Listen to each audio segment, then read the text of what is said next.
أعوذ بالله من الشيطان الرجيم. بسم الله الرحمن الرحيم. الحمد لله الذي أنزل على عبده الكتاب ولم يجعل له عوجا قيما لينذر بأسا شديدا من لدنه ويبشر المؤمنين الذين يعملون الصالحات أن لهم أجرا حسنا ماكثين فيه أبدا وينذر الذين قالوا اتخذ الله ولدا ما لهم به من علم ولا لآبائهم كبرت كلمة تخرج من أفواههم إن يقولون إلا كذبا فلعلك باخع نفسك على آثارهم إن لم يؤمنوا بهذا الحديث أسفا إنا جعلنا ما على الأرض زينة لها لنبلوهم أيهم أحسن عملا وإنا لجاعلون ما عليها صعيدا جرزا أم حسبت أن أصحاب الكهف والرقيم كانوا من آياتنا عجبا إذ أوى الفتية إلى الكهف فقالوا ربنا آتنا من لدنك رحمة وهيئ لنا من أمرنا رشدا فضربنا على آذانهم في الكهف سنين عددا ثم بعثناهم لنعلم أي الحزبين أحصى لما لبثوا أمدا نحن نقص عليك نبأهم بالحق إنهم فتية آمنوا بربهم وزدناهم هدى وربطنا على قلوبهم إذ قاموا فقالوا ربنا رب السماوات والأرض لن ندعو من دونه إلها لقد قلنا إذا شططا هؤلاء قومنا اتخذوا من دونه آلهة لولا يأتون عليهم بسلطان بين فمن أظلم ممن افترى على الله كذبا وإذ اعتزلتموهم وما يعبدون إلا الله فأووا إلى الكهف ينشر لكم ربكم من رحمته ويهيئ لكم من أمركم مرفقا وترى الشمس إذا طلعت تزاور عن كهفهم ذات اليمين وإذا غربت تقرضهم ذات الشمال وهم في فجوة منه ذلك من آيات الله من يهد الله فهو المهتد ومن يضلل فلن تجد له وليا مرشدا وتحسبهم أيقاظا وهم رقود ونقلبهم ذات اليمين وذات الشمال وكلبهم باسط وذراعيه بالوصيد لو اطلعت عليهم لوليت منهم فرارا ولملئت منهم رعبا وكذلك بعثناهم ليتساءلوا بينهم قال قائل منهم كم لبثتم قالوا لبثنا يوما أو بعض يوم قالوا ربكم أعلم بما لبثتم فابعثوا أحدكم بورقكم هذه إلى المدينة فلينظر أيها أزكى طعاما فليأتكم برزق منه وليتلطف ولا يشعرن بكم أحدا إنهم إن يظهروا عليكم يرجموكم أو يعيدوكم في ملتهم ولن تفلحوا إذا أبدا وكذلك أعثرنا عليهم ليعلموا أن وعد الله حق وأن الساعة لا ريب فيها إذ يتنازعون بينهم أمرهم فقالوا ابنوا عليهم بنيانا ربهم أعلم بهم قال الذين غلبوا على أمرهم لنتخذن عليهم مسجدا سيقولون ثلاثة رابعهم كلبهم ويقولون خمسة سادسهم كلبهم رجما بالغيب ويقولون سبعة وثامنهم كلبهم قل ربي أعلم بعدتهم ما يعلمهم إلا قليل فلا تمار فيهم إلا مراء ظاهرا ولا تستفت فيهم منهم أحدا ولا تقولن لشيء إني فاعل ذلك غدا إلا أن يشاء الله واذكر ربك إذا نسيت وقل عسى أن يهديني ربي لأقرب من هذا رشدا ولبثوا في كهفهم 300 سنين وازدادوا 9 قل الله أعلم بما لبثوا له غيب السماوات والأرض أبصر به وأسمع ما لهم من دونه من ولي ولا يشرك في حكمه أحدا واتل ما أوحي إليك من كتاب ربك لا مبدل لكلماته ولا تجد من دونه ملتحدا واصبر نفسك مع الذين يدعون ربهم بالغداة والعشي يريدون وجهه ولا تعد عيناك عنهم تريد زينة الحياة الدنيا ولا تطع من أغفلنا قلبه عن ذكرنا واتبع هواه وكان أمره فرطا وقل الحق من ربكم فمن شاء فليؤمن ومن شاء فليكفر إنا أعتدنا للظالمين نارا أحاط بهم سرادقها وإن يستغيثوا يغاثوا بماء كالمهل يشوي الوجوه بئس الشراب وساءت مرتفقا إن الذين آمنوا وعملوا الصالحات إنا لا نضيع أجر من أحسن عملا أولئك لهم جنات عدن تجري من تحتهم الأنهار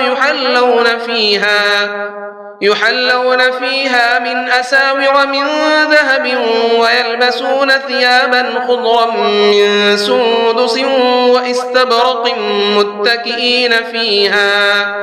متكئين فيها على الأرائك نعم الثواب وحسنت مرتفقا واضرب لهم مثلا الرجلين جعلنا لأحدهما جنتين من أعناب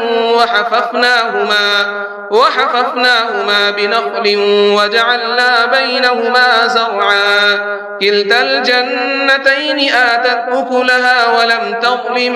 منه شيئا وفجرنا خلالهما نهرا وكان له ثمر فقال لصاحبه وهو يحاوره أنا أكثر منك مالا وأعز نفرا ودخل جنته وهو ظالم لنفسه قال ما أظن أن تبيد هذه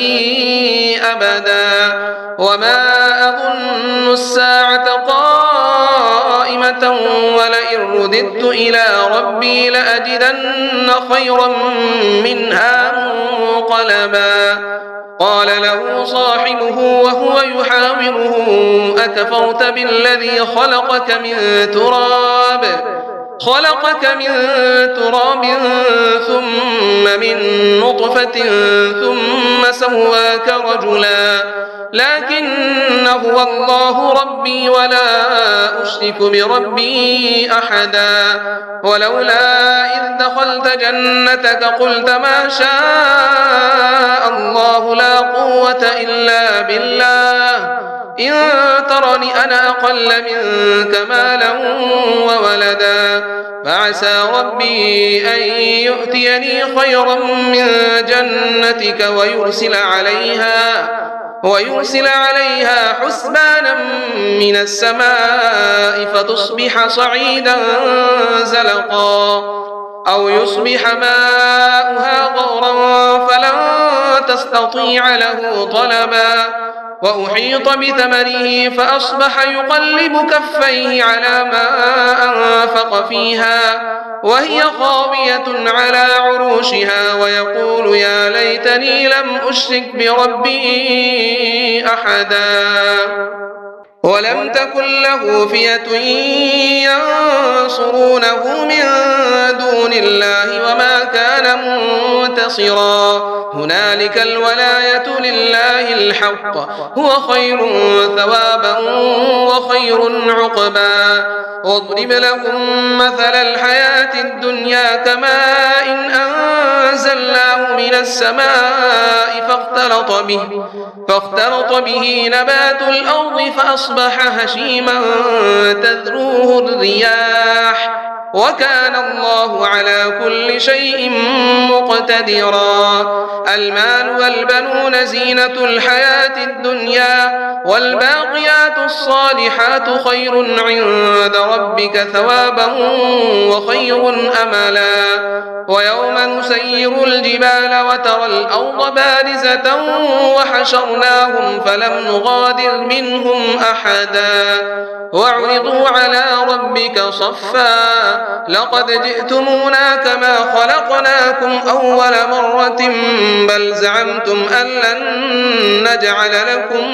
موعدا ووضع الكتاب فترى المجرمين مشفقين مما فيه ويقولون يا ويلتنا ما لهذا الكتاب لا يغادر صغيرة ولا كبيرة إلا أحصاها ووجدوا ما عملوا حاضرا ولا يظلم ربك أحدا وإذ قلنا للملائكة اسجدوا لآدم فسجدوا إلا إبليس كان من الجن ففسق عن أمر ربه أفتتخذونه وذريته أولياء من دوني وهم لكم عدو بئس للظالمين بدلا ما أشهدتهم خلق السماوات والأرض ولا خلق أنفسهم وما كنت متخذ المضلين عضدا ويوم يقول نادوا شركائي الذين زعمتم فدعوهم فلم يستجيبوا لهم وجعلنا بينهم موبقا ورأى المجرمون النار فظنوا أنهم واقعوها ولم يجدوا عنها مصرفا ولقد صرفنا في هذا القرآن للناس من كل مثل وكان الإنسان أكثر شيء جدلا وما منع الناس أن يؤمنوا إذ جاءهم الهدى ويستغفروا ربهم إلا أن تأتيهم سنة الأولين أو يأتيهم العذاب قبلا وما نرسل المرسلين إلا مبشرين ومنذرين ويجادل الذين كفروا بالباطل ليدحضوا به الحق واتخذوا آياتي وما أنذروا هزوا ومن أظلم ممن ذكر بآيات ربه فأعرض عنها ونسي ما قدمت يداه إنا جعلنا على قلوبهم أكنة أن يفقهوه وفي آذانهم وقرا وإن تدعهم إلى الهدى فلن يهتدوا إذا أبدا وربك الغفور ذو الرحمة لو يؤاخذهم بما كسبوا لعجل لهم العذاب بل لهم موعد لن يجدوا من دونه موئلا وتلك القرى أهلكناهم لما ما ظلموا وجعلنا لمهلكهم موعدا وإذ قال موسى لفتاه لا أبرح حتى أبلغ مجمع البحرين أو أمضي حقبا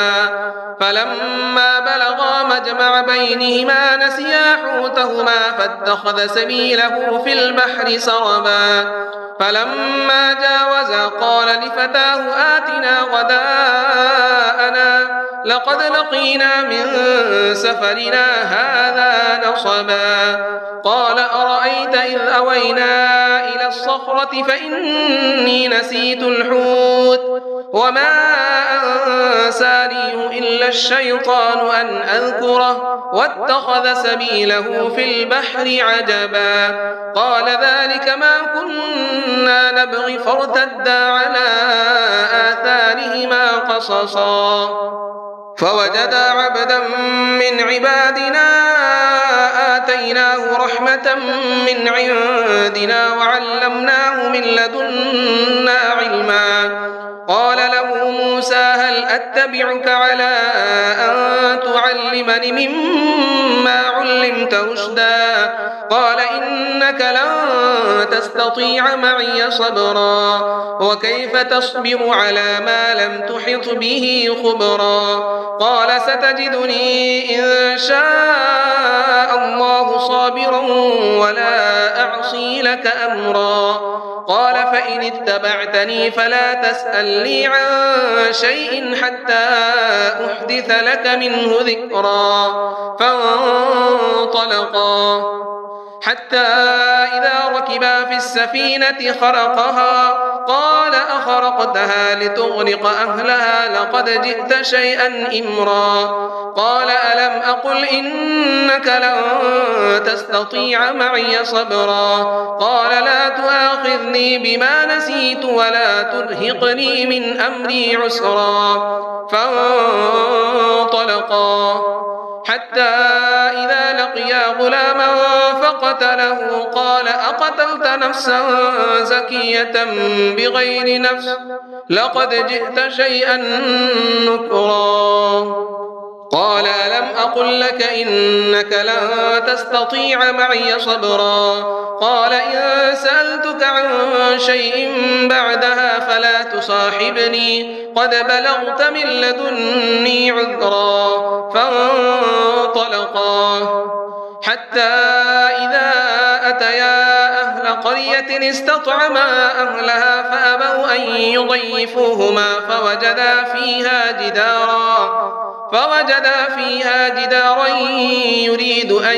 ينقض فأقامه قال لو شئت لاتخذت عليه أجرا قال هذا فراق بيني وبينك سأنبئك بتأويل ما لم تستطع عليه صبرا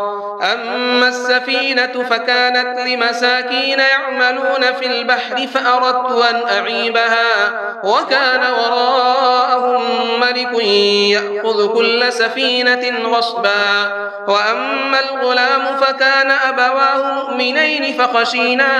أن يرهقهما طغيانا وكفرا فأردنا أن يبدلهما ربهما خيرا منه زكاة وأقرب رحما وأما الجدار فكان لغلامين يتيمين في المدينة وكان تحته كنز لهما وكان أبوهما صالحا فأراد ربك أن يبلغا أشدهما ويستخرجا كنزهما رحمة من ربك وما فعلته عن أمري ذلك تأويل ما لم تسطع عليه صبرا ويسألونك عن ذي القرنين قل سأتلو عليكم منه ذكرا إنا مكنا له في الأرض وآتيناه من كل شيء سببا فأتبع سببا حتى إذا بلغ مغرب الشمس وجدها تغرب في عين حمئة ووجد عندها قوما قلنا يا ذا القرنين إما أن تعذب تعذب وإما أن تتخذ فيهم حسنا. قال أما من ظلم فسوف نعذبه ثم يرد إلى ربه فيعذبه عذابا نكرا. وأما من آمن وعمل صالحا فله جزاء الحسنى وسنقول له من أمرنا يسرا. ثم أتبع سببا حتى إذا بلغ مطلع الشمس وجدها تطلع على قوم لم نجعل لهم من دونها سترا. كذلك وقد أحطنا بما لديه خبرا. ثم أتبع سببا حتى إذا بلغ بين السدين وجد من دونهما قوما لا يكادون يفقهون قولا. قالوا يا ذا القرنين إن يأجوج ومأجوج مفسدون في الأرض فهل نجعل لك خرجا على أن تجعل بيننا وبينهم سدا. قال ما مكني فيه ربي خير فأعينوني بقوة أجعل بينكم وبينهم ردما. آتوني زبر الحديد حتى إذا ساوى بين الصدفين قال انفخوا حتى إذا جعله نارا قال آتوني أفرغ عليه قطرا. فما استطاعوا أن يظهروه وما استطاعوا له نقبا. قال هذا رحمة من ربي فإذا جاء وعد ربي جعله دكا وكان وعد ربي حقا. وتركنا بعضهم يومئذ يموج في بعض ونفخ في الصور فجمعناهم جمعا. وعرضنا جهنم يومئذ للكافرين عرضا. الذين كانت أعينهم في غطاء عن ذكري وكانوا لا يستطيعون سمعا. أفحسب الذين كفروا أن يتخذوا عبادي من دوني أولياء إنا أعتدنا جهنم للكافرين نزلا. قل هل ننبئكم بالأخسرين أعمالا الذين ضل سعيهم في الحياة الدنيا وهم يحسبون أنهم يحسنون صنعا. أولئك الذين كفروا بآيات ربهم ولقائه فحبطت أعمالهم فلا نقيم لهم يوم القيامة وزنا. ذلك جزاؤهم جهنم بما كفروا واتخذوا آياتي ورسلي هزوا. إن الذين آمنوا وعملوا الصالحات كانت لهم جنات الفردوس نزلا خالدين فيها لا يبغون عنها حولا. قل لو كان البحر مدادا لكلمات ربي لنفد البحر قبل أن تنفد كلمات ربي ولو جئنا بمثله مددا. قل إنما أنا بشر مثلكم يوحى إلي أنما إلهكم إله واحد فمن كان يرجو لقاء ربه فليعمل عملا صالحا ولا يشرك بعبادة ربه أحدا.